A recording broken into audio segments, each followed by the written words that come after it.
మిత్రులందరికీ ఉగాది తెలుగు సంవత్సరాది శుభాకాంక్షలు. అంత జాగ్రత్తగా ఉండాలని అందరూ చెప్తా ఉన్నారు. సహజంగా ఈరోజు చాలామంది ఈ సంవత్సరం మాకు ఎలా ఉండబోతుంది, ఈ సంవత్సరం మా ఆదాయం ఎంత, మా వ్యయం ఎంత, మా అవమానం ఎంత, మా గౌరవం ఎంత, ఇలాంటి రకరకాలైన వాటి కోసం ఎక్కడెక్కడికో వెళ్తుంటారో ఇవి వాళ్ళ వ్యక్తిగత నమ్మకాలు. కానీ ఒకటైతే క్లారిటీ వచ్చేసింది. అదేంటి అని అంటే క్రోధీనామ సంవత్సరం అని చెప్పి దీనికి ఒక పేరు పెట్టారు మొత్తానికి పండితులు. అంటే ఈ సంవత్సరం ప్రజల్లో క్రోధం పెరుగుతుంది. క్రోధం అంటే ఏంటి అని అంటే కోపం తారాస్థాయికి వెళ్ళడాన్ని క్రోధం అంటారు. కోపం లేని మనిషి ఎవడు ఉండడు.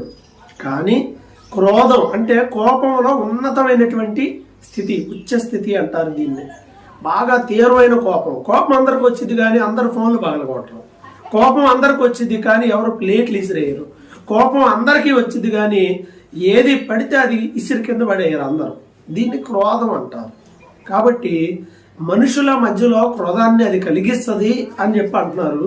ఇది ఆల్రెడీ కొత్త కలిగించేదేం కాదు, అందరికీ ఉన్నదే. కాబట్టి అందరూ కూడా క్రోధాన్ని కంట్రోల్లో పెట్టుకుని క్రోధాన్ని విడిచిపెట్టడం ఉత్తమమైనది. లేకపోతే వచ్చే ఉగాది వేడుకలు నువ్వు చూడలేవు, నూకలు ఉండవు. తన కోపమే తనకు శత్రువు అని చిన్నప్పటి నుండి చదువుకుంటూనే ఉన్నాం.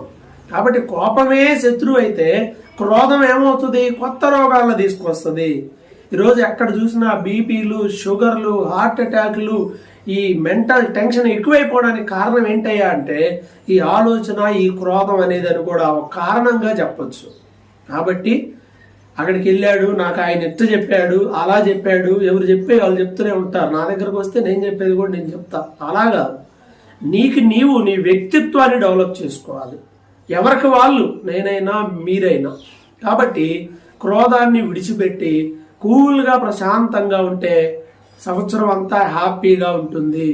అలా కాదు నేనింతే నా పద్ధతి లేని ఇష్టం వచ్చినట్టుగా ఏవి పడితే తినకూడనివి తింటూ, తాగకూడనివి తాగుతూ, మాట్లాడకూడనివి మాట్లాడుతూ, చేయకూడనివి చేస్తూ పోతే ఈ సంవత్సరం నీకు అంతా నష్టమే జరుగుతుంది. ఇది చెప్పడానికి ఎవరో ఏదో అయి ఉండాల్సిన అవసరంలా ఎవరైనా చెప్పగలుగుతారు.